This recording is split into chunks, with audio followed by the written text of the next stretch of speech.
Assalamualaikum warahmatullahi wabarakatuh. Saya Rizka Nurbaiti dari kelas A D3 Perbankan dan Keuangan ingin mempresentasikan materi tentang hukum perbankan dengan dosen pengampu Ibu Febrianika Maharani.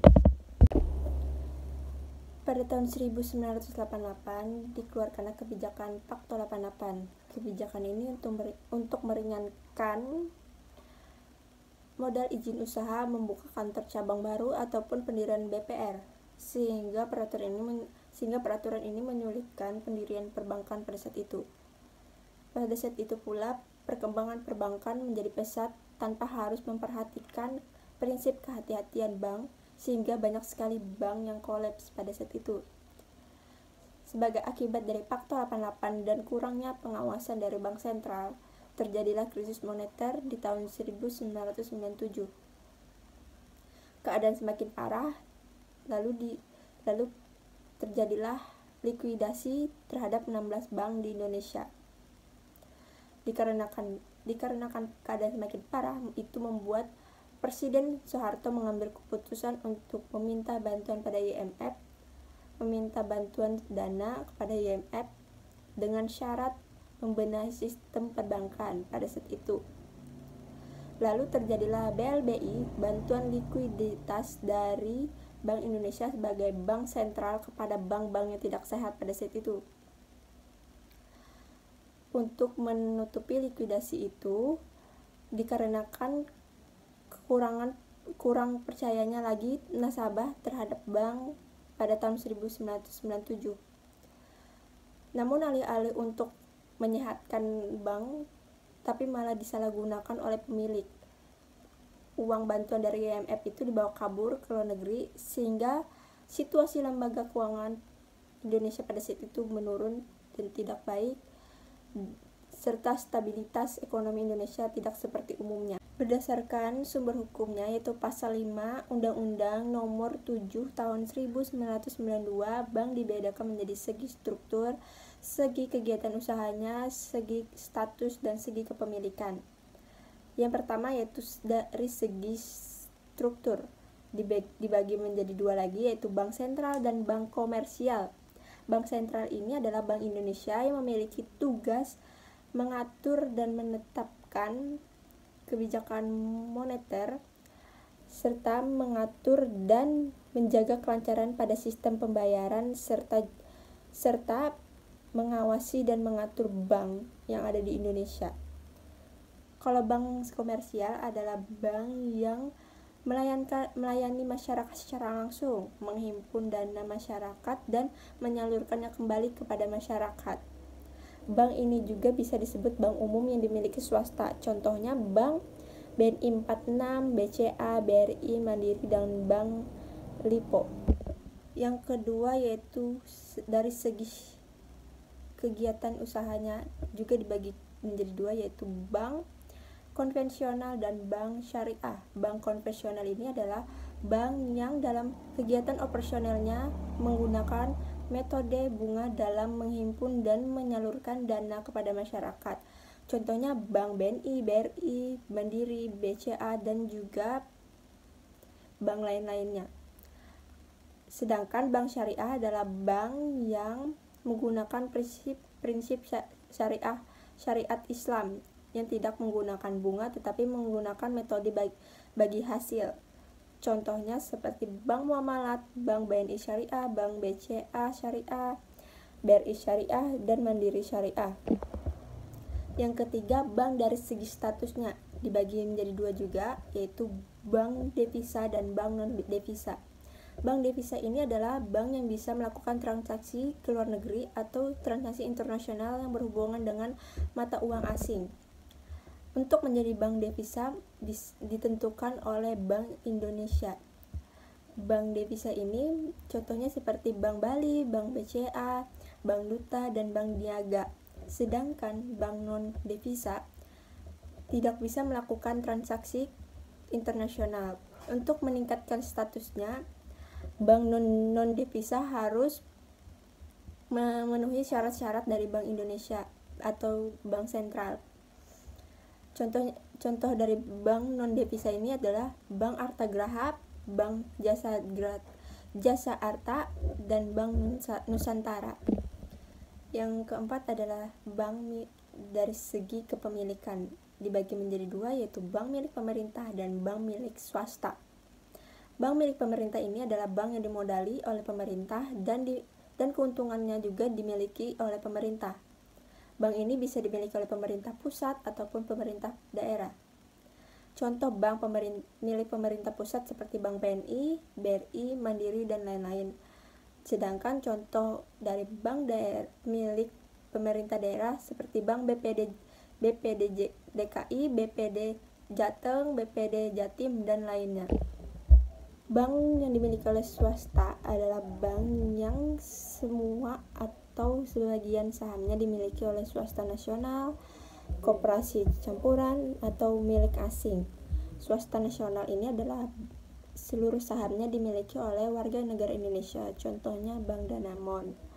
Kalau bank milik koperasi adalah bank yang sahamnya dimiliki oleh anggota koperasi itu tersendiri, contohnya Bank Bukopin. Sedangkan bank milik campuran ini dipegang oleh atau dimiliki oleh warga negara Indonesia, warga negara asing, badan hukum Indonesia ataupun badan hukum negara asing secara kemitraan. Contohnya seperti Bank Interpacific Bank, Mitsubishi Buana Bank, dan Bank Sakura Swadharma. Sedangkan bank milik asing ini adalah cabang dari bank luar negeri yang dimiliki oleh warga negara asing ataupun badan hukum asing. Contohnya seperti ABN AMRO Bank, Citibank, Hong Kong Bank, dan Standard Chartered Bank. Dalam kehidupan sehari-hari kita bisa melihat kestabilan nilai rupiah dari harga kebutuhan pokok kita seperti harga beras, harga bawang putih, bawang merah yang ada di pasar-pasar. Jadi kita bisa mengetahuinya dengan harga kebutuhan pokok kita yang biasanya kita gunakan sehari-hari. Hal yang dilakukan oleh Bank Indonesia untuk mewujudkan memelihara kestabilan rupiah dengan cara menetapkan dan melaksanakan kebijakan moneter, mengatur dan menjaga kelancaran sistem pembayaran, serta mengatur dan mengawasi bank-bank yang ada di Indonesia.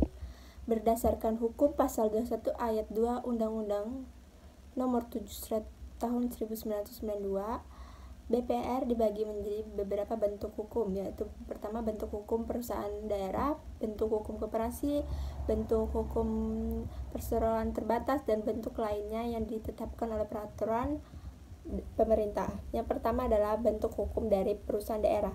Perusahaan daerah ini berdasarkan hukum pasal 2 Peraturan Menteri Dalam Negeri Nomor 8 Tahun 1992, bank yang didirikan dengan peraturan daerah atas kuasa Undang-Undang Nomor 13 Tahun 1962 disesuaikan bentuk hukumnya menjadi perusahaan daerah berdasarkan peraturan Menteri Dalam Negeri ini. Di perusahaan daerah ini, pemerintah daerah menjadi berkuasa, yaitu memiliki kedudukan yang paling tinggi. Pemerintah juga memiliki wewenang dan memiliki kekuasaan untuk mengatur kebijakan pada perusahaan. Bentuk hukum koperasi. Bentuk hukum ini bisa berupa bentuk bank umum ataupun BPR. Karena memegang teguh asas kekeluargaan, hanya anggotanya lah yang dapat menggunakan jasanya dengan tujuan untuk mensejahterakan seluruh anggotanya. Bentuk hukum perseroan terbatas atau PT berdasarkan hukum Pasal 1 Ayat 1 Undang-Undang Nomor 40 Tahun 2007 tentang perseroan terbatas. Bentuk hukum ini didirikan berdasarkan perjanjian dengan sebagian besar modalnya adalah saham. Bentuk hukum ini juga bisa berbentuk bank umum ataupun BPR. Perseroan terbatas juga wajib menyalurkan dana kepada masyarakat dan wajib memiliki direksi minimal 2. Perseroan terbatas juga memiliki 3 organisasi penting, yaitu pemegang saham sebagai pemodal, direksi sebagai pengurus, dan komisaris sebagai pengawas. Yang terakhir yaitu bentuk yang lainnya yang ditetapkan dengan peraturan pemerintah yang biasanya didirikan secara dadakan yang bertujuan untuk memberikan wadah lembaga kecil perbankan, contohnya lembaga keuangan desa. Pendirian bank umum berdasarkan hukum pasal 22 ayat 1 Undang-Undang Nomor 10 Tahun 1998 yang bisa mendirikan bank yaitu warga negara Indonesia atau Badan Hukum Indonesia, warga negara Indonesia atau Badan Hukum Indonesia dengan warga negara asing atau badan hukum asing secara kemitraan. Badan hukum milik Indonesia yaitu seperti BUMN, BUMD, badan usaha milik swasta dan koperasi. Sedangkan badan hukum asing ini harus mendapatkan rekomendasi dari otoritas moneter dari negara asalnya. Sebelum mendirikan bank, wajib mendapatkan izin dari pemimpin Bank Indonesia. Syarat-syarat permohonan izin pendirian bank berdasarkan hukum pasal 16 Undang-Undang 10 tahun 1998. Syarat-syaratnya adalah yang pertama yaitu susunan organisasi dan kepengurusan, permodalan, kepemilikan, keahlian di bidang perbankan, dan kelayakan rencana kerja. Berdasarkan sumber hukum, pasal 3 ayat 2 Peraturan Bank Indonesia Nomor 27 PBI tahun 2000 tentang Bank Umum, izin usaha dibagi menjadi 2 tahapan, yaitu tahapan pertama tahapan persetujuan prinsip, yaitu mempersiapkan pendirian bank. Diajukan minimal 1 orang calon pemilik kepada Dewan Gubernur Bank Indonesia. Setelah syarat-syarat telah dipenuhi atau terpenuhi, maka 1 orang ini wajib mempresentasikan perusahaan yang ingin didirikan. Kemudian dilakukan tahapan wawancara.